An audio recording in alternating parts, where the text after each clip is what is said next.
बिस्मिल्लाहिर्रहमानिर्रहीम।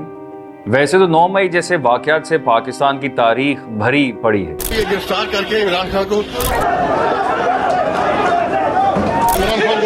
फर्क सिर्फ ये है कि ये वाक़या सोशल मीडिया के दौर में रूनुमा हुआ और रिकॉर्ड भी हुआ। जनरली अफवाज को सरहदों की हिफाजत करनी चाहिए, लेकिन पाकिस्तान में ऐसा नहीं है। फौज को बैरूनी खतरात के साथ साथ अंदरूनी इंतशार को भी संभालना है, क्योंकि हमारी कौम में कुछ भी मुश्तरक नहीं। In fact there is nothing similar among the people of Pakistan except their religion. So we are divided and our army has to create harmony among us. 14 अगस्त 1947 पाकिस्तान की पहली दस्तूर साज असेंबली के इजलास में लॉर्ड माउंटबेटन ने इंतकाले इक्तदार का ऐलान कर दिया। 15 अगस्त को कायदे आज़म ने पाकिस्तान के पहले गवर्नर जनरल के ओहदे का हल्फ उठाया। आज़ादी से पहले हिंदुस्तान बरतानिया के तसल्लुत में रहा और ईस्ट इंडिया कंपनी के आने से लेकर आज़ादी तक यानी 1947 तक India British officers, British bureaucracy और ब्रिटिश लॉ के अंडर रहा। मिशन इतना मजबूत रहा कि आज़ादी के बाद भी हम इसे ख़त्म नहीं कर सके। हिंदुस्तान के आखिरी governor general Lord Mountbatten chief of the British naval staff भी थे, फर्स्ट सी लॉर्ड भी। ये लॉर्ड वेवल के सक्सेसर थे, जो खुद भी चीफ मार्शल थे, और इन दोनों गवर्नर जनरल्स ने सेकेंड वर्ल्ड वॉर में पार्टिसिपेट भी किया और जापान को सरेंडर करवाने में खास तौर पे लॉर्ड माउंटबेटन का बहुत ही मेजर रोल रहा। अब यही रीजन है कि 1947 से लेकर अब तक फौज हमारी सियासत में इंटरवीन कर रही है, क्योंकि पाकिस्तान बनने से पहले फौज का हिंदुस्तान के रूल करने में एक बहुत मेजर रोल रहा। आज हम ये देखेंगे कि पाकिस्तान में फौज की इन्वॉल्वमेंट इतनी मजबूत और इतनी इन्फ्लुएंशियल क्यों है।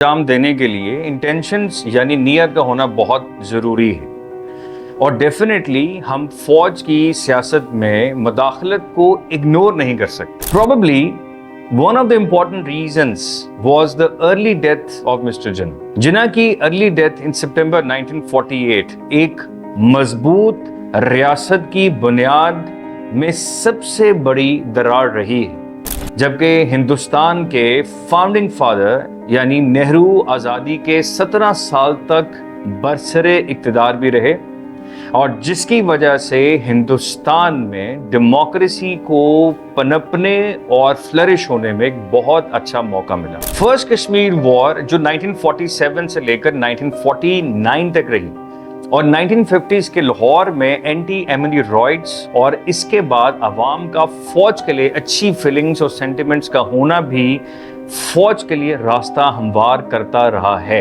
इंडिया में फौज की ट्रेनिंग में एक बात जो नॉर्म सेट हुआ वो ये कि आर्मी को स्टेट और अवाम के रिप्रेजेंटेटिव्स के लॉयल रहना है, लेकिन पाकिस्तान में फौज की लॉयल तो है, लेकिन अवाम को ब्लडी सिविलियंस और अपने आप को मार्शल रेस समझती है। इंडिया में फौज की सैलरीज हों, प्रमोशंस हों, डिप्लॉयमेंट्स हों, ये सब उनका डिफेंस मिनिस्टर डिसाइड करता है, लेकिन पाकिस्तान में ये सब कुछ समहाउ आर्मी खुद डिसाइड करती है, और पावर के साथ साथ जो कुछ आर्मी ऑफिसर्स को मिलता है इसके चर्चे पूरी दुनिया में।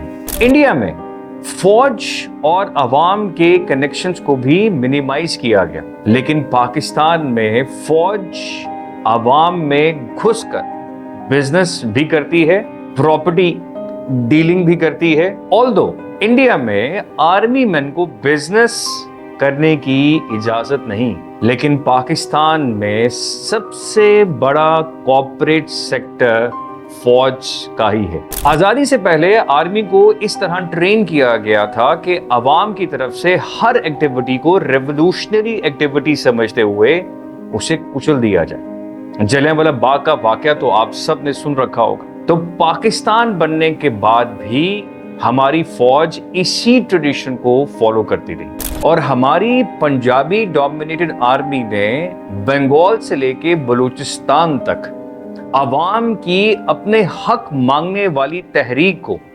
दुश्मन की तहरीक समझते हुए ना सिर्फ क्रश किया बल्कि इनको गद्दारों के कटहरे में भी लाकर खड़ा कर दिया। And eventually east Pakistan separated and the rest you know what actually happened. Pakistan army ने पाकिस्तान में किसी भी इंस्टीट्यूशन या इदारे को पनपने नहीं दिया। And the reason is the unfair allocation of budget. हर पाकिस्तानी की जहन साजी की गई कि हिंदुस्तान पाकिस्तान का सबसे बड़ा दुश्मन है और उसकी 20 लाख की फौज पाकिस्तान पे हमले और पाकिस्तान को फना करने के लिए हर वक्त तैयार है। इसीलिए पैसा पाकिस्तान की फौज की जरूरत है अपनी पेशा वाराना फराइज की इंजामदही के लिए और दुश्मन को सप्रेस और डिप्रेस रखने के लिए, क्योंकि फौज है तो पाकिस्तान है और ऑब्वियसली पाकिस्तान है तो बाकी सब इदारे हैं। एक्चुअली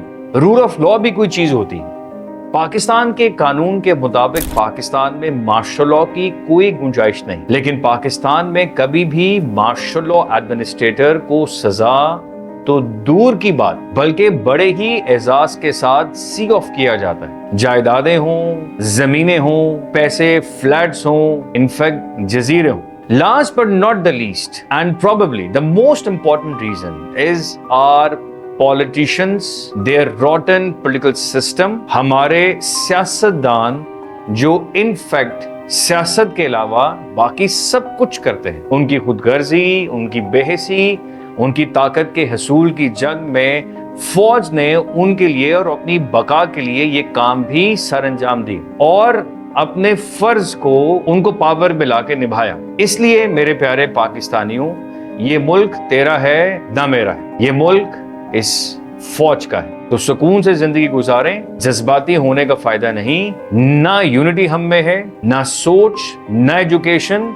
अमीर डीएचए में रहेगा और उसे गरीब होने से फर्क नहीं पड़ता और जो शायद तब्दीली ला सकते हैं यानी पढ़ा लिखा तबका, वो मुल्क छोड़कर जा रहे हैं और जो रह जाएंगे वो मजीद पेशेंस के साथ रहना सीख लें। तो पाकिस्तान जिंदाबाद और हमारी फौज